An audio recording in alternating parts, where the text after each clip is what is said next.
every time you want it. I want you in a very special way. I want to talk about the topic for this evening. I really want to dive into the topic because uh, I'm excited to talk about this topic because, as you might know, I was a sex educator for maybe about 2 years at two organizations in Canada, and I really saw and felt the need and appreciation to share the importance of healthy sexual engagement, healthy sexual confrontation, healthy sexual negotiation. To talk about that, like I had to talk about that on my platform, my job platform. And what I want to talk about today is sexual engagement, confronting sexual engagement, and sugar baby proposals. I want to talk about that because I think that things are becoming more challenging to decide and to determine when one's survival is being compromised, right? If something was an absolute no, if it was an absolute no before, like, hey, I wouldn't do this, then when times become rougher, your ideas of what you will or will not do eventually changes. So I want to talk about sex work and sugar baby proposals in this mind frame. It's challenging to survive because it's difficult to find a job. Simple. I'm laying it out there. I don't want to set a unrealistic idea of who I am. I had to use my equipment and decide, hey, how am I gonna make my own opportunity to hurdle the financial challenges, right? I have to pay my bills. I need to make this money. How do I make this money, right? To earn a livelihood. And so last week, somebody asked me to be a sugar baby, a serious sugar baby, a serious sugar baby. So, of course, as a very analytical person, I didn't show them that I was assessing or analyzing the question. I just said no, full stop, because that was the first thing that my mind had said. And sometimes when life corners you and your standards bend a little bit, and you're still trying to maintain standards, it's always good to go with that first answer, right? So I just said no and full stop. But maybe like an hour later, I was like, maybe I need to negotiate or see what this sugar baby proposal looks like, right? Because as a creative, as a musician, of course I want to enjoy a life where I just wake up in the morning, I record my video podcast, I write about 2 songs, you know what I mean, in 3 days or whatever. I work on music, I produce, I collaborate with artists. Of course, a sugar baby proposal is gonna entice me. So it was a little bit just it kind of took me off guard because it felt like, of course I'm gonna have this question during this time in my life, right? When I'm trying to find my solutions without bending my standards, right? And here's the thing about sex work. Like, I don't have a problem with sex work. I don't have a problem with sex work. I'm a realistic person, right? Like, if you are in any part of the world, you will find yourself a sex worker, right? You will find yourself a sex worker, and you have conservative people who even travel to certain places in order to enjoy this type of social life, right? So we can't be acting like this ain't real, right? Like, sex work is real, and in our day and time, it's even more real because the economy is pushing people to do things that they wouldn't do on a regular if they had access to more resources, right? So you do sex work, and maybe you're a sex worker. It's all good. Do your thing. Do your thing. It's what you do. But here's the problem. Here's the problem that I have. Here's the problem that I have. Here is the problem that I have. And here is how these two situations tie together. Sex work, sugar baby, and racism. Here's how these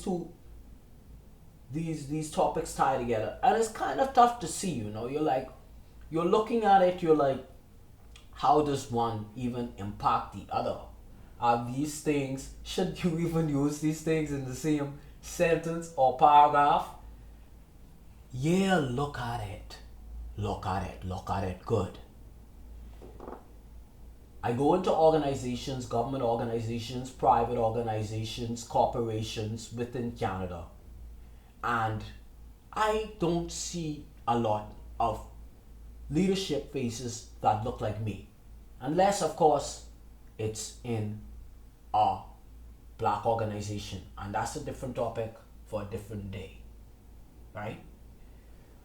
But I don't see a lot of faces that look like me when I go to corporations, when I go to not-for-profit organizations. Like, I don't see leadership positions now. Maybe the person who looks like me is mopping the floor, or maybe they're cleaning the washrooms, right? But in terms of leadership, there ain't nobody who looks like me. And look at this scenario. So there ain't no leadership that looks like me, right? And here it is. I've been to university, and I'm always doing some class because I have to be learning. All the time, learning is something that I have to do because I realize that the only way you become good at something is that you have to keep on doing it. And I want to be good at learning, so I have to keep on learning. So the challenge with a person who is always learning is their resume is going to be from here to Timbuktu, because they're going to have experience against experience against experience against experience against experience against, like, experiences galore, which is fine, because whether that experience is equal to a actual university degree or a associate's degree, or maybe a doctorate or master's, or whether that's equal to that or just loads of experience, right? That person is going to appear to be overeducated. Now remember where the topic stems from. My problem with sex work. My problem with sex work is, for the educated person who has the experience, who can find a job, because they don't want people who look like me to be leaders, what's gonna be the options? What's gonna be the options? After you have already acquired bills that you gotta pay off, you can't pay your bills with $17 an hour like they wanna pay you for minimum wage, right? I don't even know if it's that, right? What's gonna be the option for the person who already been to school and who already studied, right? Sex work is all good, but there should be other options for people who don't want to indulge in sex work, because There are some people that don't want to compartmentalize. Maybe I'm one of those people. I don't want to have to compartmentalize. Oh, I'm sleeping with this person one day, that person the next day, maybe four persons in one day, and then I have to go home, and maybe I'm in a relationship, and I probably gotta be, whether it be a marriage, whether it be a dating, whether it be a long term, whether it be someone that I live in with, I have to be intimate with them in some way. And in order to be intimate, whether it be intimate without sex or intimate with sex, right? It calls for some way to process things in a healthy way. And sometimes with all of these intimacies that might not have been something that I really wanted to do, this might make me not be functional in a way that I want to be functional as a family person, right? Like as a partner, right? Like this is problematic. And why I say this is problematic is someone has to care. Someone has to care.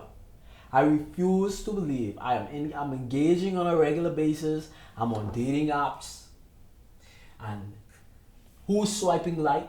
Everyone's swiping like. It's not just black folk that's swiping like to me. It's all ethnicities that are swiping like. So if you're swiping like to an individual, you must be concerned about their livelihood. How are they surviving? Is the social climate safe for them? How are they raising funds? Right? You have to care for something more than sex, don't you?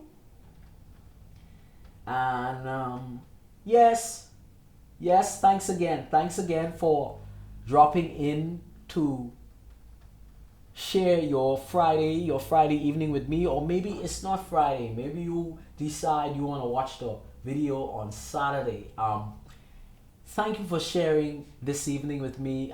This is Z, and I want to share one more thing before I leave. I want to thank you for how you responded to the promotional campaign with the sexual photographs. I want to thank you. I want to thank you because it let me know the topics that might be on your mind about me. Perhaps you might be curious. You can email me. You can let me know what that question is, and guess what? I'll answer that. I'll answer that over my video podcast. And the only stipulation is that you share the link, the YouTube link, with 10 of your friends who might be interested in the same topic that you're gonna ask, or just 10 of your friends. Share it with them and get them to subscribe, and I will answer one of your questions. It was probably about 400 people. If I could get 400 of you to subscribe to my YouTube channel, right, we can get some resources going in our community. Because I was just talking to my buddy on the phone, and I was letting him know, you know what? If I had a 9 to 5, I couldn't speak from this place. I couldn't tell people, hey, the struggle is real. The resistance is real, right? I couldn't speak from this place. So I am talking to the person who has been ostracized outside of their community, and the resistance that they're experiencing is real. How do they rise above the resistance? How do they create a platform for themselves? How do they engage people or talk to people or connect with people in some way? Yes, this is why I created this podcast, to rise up against what I was feeling in my social environment, against the systemic oppression.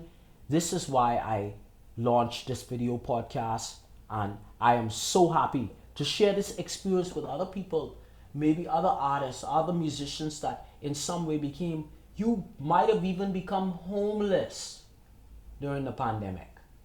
You might have even become homeless during the pandemic.